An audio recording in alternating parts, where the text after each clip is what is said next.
碎片文化切割下嘅人生。歷史學者時常提及東方文明擁有5000年乃至上萬年嘅悠久傳承歷史，文獻典籍浩如煙海。然而，若以清醒嘅眼光觀照當下，喺我哋嘅日常生活當中，還能夠流傳住幾多呢啲咁嘅文化氣息呢？中華傳統嘅文化根基在於儒、釋、道三家思想體系，呢三大學脈均形成於公元前600至前500年之間。孔子、釋迦牟尼同老子作為開創者，都生活喺2500幾年前。呢三家思想體系自春秋戰國起，經歷秦漢、三國、兩晉、南北朝，跨越2000餘載。呢啲文化喺今日還真實存在嗎？喺我哋嘅生活裏邊，還能睇到幾多，感受到幾分呢？翻開教材同琳琅滿目嘅書籍，除咗詩詞歌賦之外，傳統印記仲留下咗幾多呢？嗰啲載入史冊嘅經典，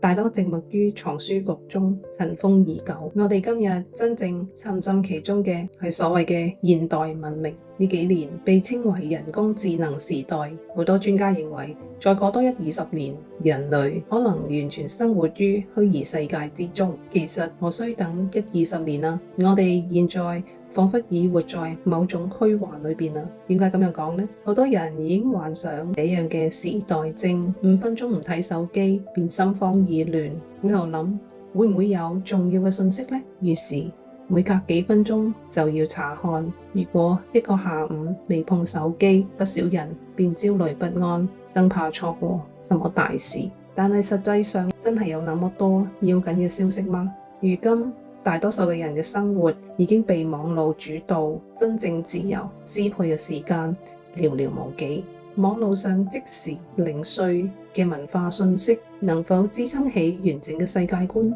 人生觀同價值觀呢？好難。就如一堆磚畫碎片，每一片都精美，卻因缺乏支柱同整體嘅結構，終究只能成為凌亂嘅廢墟。東西方文化碎片紛至沓來，令到人目不暇接。唔睇似乎落後於世代，睇咗又往往浪費時間，轉眼就忘。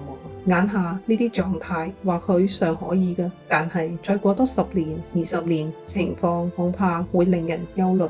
有啲專家憂心忡忡，5000年嘅傳統文化就要消亡啦，該怎麼辦呢？但係焦慮本身係解決唔到問題嘅。短短幾十年，世界已然劇變，未來只會更加迅猛。我哋只能夠學住坦然以對。現在企業嘅運營模式喺度變，學校嘅教學方式喺度變，媒體嘅傳播形式亦都喺度變。曾經嘅電視、電影等傳統媒體，如今問津者越嚟越少啦。各大嘅平台幾乎都被短視頻佔據，人類正處在急速更迭嘅時代，傳統嘅文化不斷受衝擊，面臨住存續嘅危機。喺年輕嘅一代中，傳統嘅孝道嘅體現已經日益稀薄，尤其是嗰啲從西方留學回來嘅孩子，同父母之間常出現明顯嘅觀念差異。部分嘅孩子只係選擇對自己有利嘅觀念，佢哋要自由，唔要過於干涉佢哋嘅生活，要自信，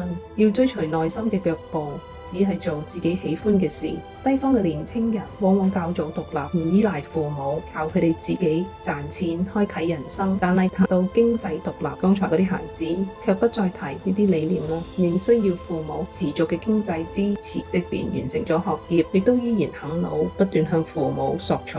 一方面佢哋向往西方式嘅自由，唔願意受父母嘅約束；另一方面卻又依賴東方式嘅親子紐帶，期待父母提供物質嘅幫助。如今呢個世界的確複雜，父母同子女之間，老師同學生之間，上級同下級之間，關係都變得更加多維。但係無論如何，我哋仍應嘗試去理解呢個時代，亦都理解身處其中嘅彼此。